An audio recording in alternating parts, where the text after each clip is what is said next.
আবারও এশিয়ার সেরা বাংলাদেশ অনূর্ধ্ব ১৯ ক্রিকেট দল। আগেরবার আরব আমিরাতকে বধের পর এবার জুনিয়র টাইগারদের কাছে হারল ভারত।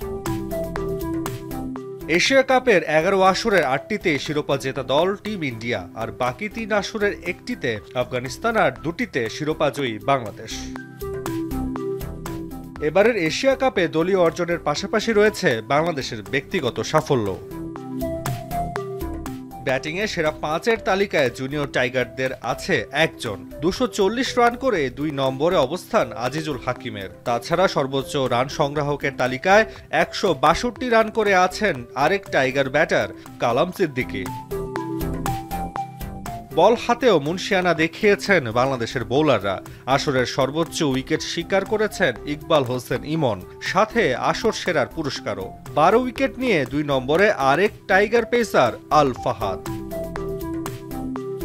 বাংলাদেশ ক্রিকেটের সবচেয়ে বড় অর্জনগুলো এসেছে অনূর্ধ্ব ১৯ দলের ক্রিকেটারদের হাত ধরে। বিশ্বকাপের পর পেল টানা ২ বারের এশিয়ার শ্রেষ্ঠত্ব।